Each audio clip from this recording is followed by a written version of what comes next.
So that was a good chapter in the Bible teach. Before we conclude, let's consider the lesson, lesson 4 in Who Are Doing Jehovah's Will Today brochure, entitled, Why Have You Produced a New World Translation? Melissa, can you read that first paragraph for us? Sure. For decades, Jehovah's Witnesses used, print, and distributed various versions of the Bible. But then we saw the need to produce a new translation that would better help people to learn the accurate knowledge of truth, which is God's will for everyone. Thus, in 1950, we began to release portions of our modern language Bible, the New World Translation. This Bible has been faithfully and accurately translated into over 130 languages. So why was it decided that a new translation of the Bible was needed? Because as 1 Timothy 2, 3, and 4 brings out, a new translation would better help people to learn the accurate knowledge of truth, which is what Jehovah wants from us. Good. And what steps were taken in order for this to be accomplished? It's just that in 1950, they released portions of the New World Translation, and since then, the Bible has been accurately translated into over 130 languages. Right, and we can see the pictures on the right, the Bible being translated in Rwanda and Congo.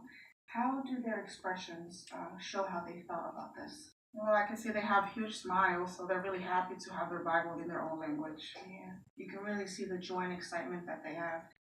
Okay, let's consider how the new translation would help people gain this accurate knowledge. Under the subheading, a Bible was needed that was easy to understand.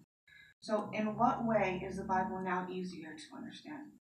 Well, many of the translations use expressions that were difficult to understand, but they updated that language in this new translation. Can you think of an example from the King James Version that you've read before? Yeah, for example, in the Lord's Mother Prayer, where it says, let thy kingdom come, we don't use words like thy and thou anymore. It makes more sense to me when I use words like you and your. Yeah, so we can see how it's much better this way using the language that we use today. What was the second reason that was mentioned? So also the manuscripts were closer to the originals, were discovered, so now we can better comprehend the Hebrew, Aramaic, and Greek generations. Okay. Let's move on to a translation that was needed that was loyal to God's word. How is this, the New World Translation, how is this translation loyal to Jehovah's word? Well, in a lot of versions, the name of Jehovah is not used, but we see in this Bible the translators were faithful to the original text. Mm-hmm. And you see the picture on the bottom.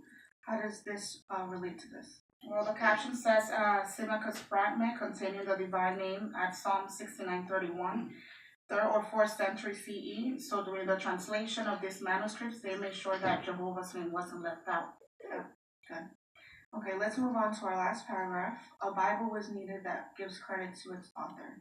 Can you read that? Sure.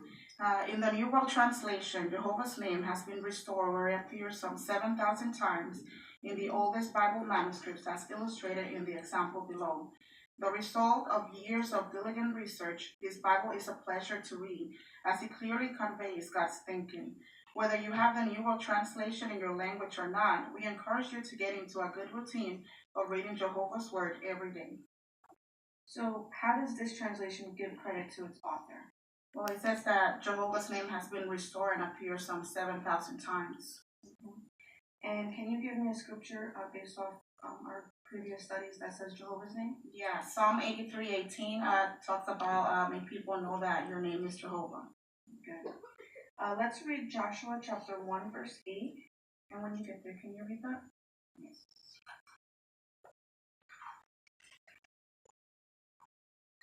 This book of the law should not depart from your mouth, and you must read it in an undertone, day and night, in order to observe carefully all that is written in it. For then your way will be successful, and then you will act wisely. So based off this scripture, what daily practice is good for anyone wanting to learn God's will? We should have a good routine of reading the Bible every day.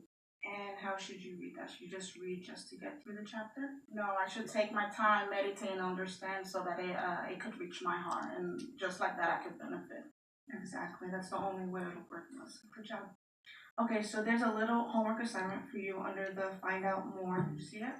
Yes. to compare those scriptures that's listed there with your King James Version to the new translation. So I'll do the same and we can go over it next week, okay? Okay, that sounds good. All right, let's conclude with prayer.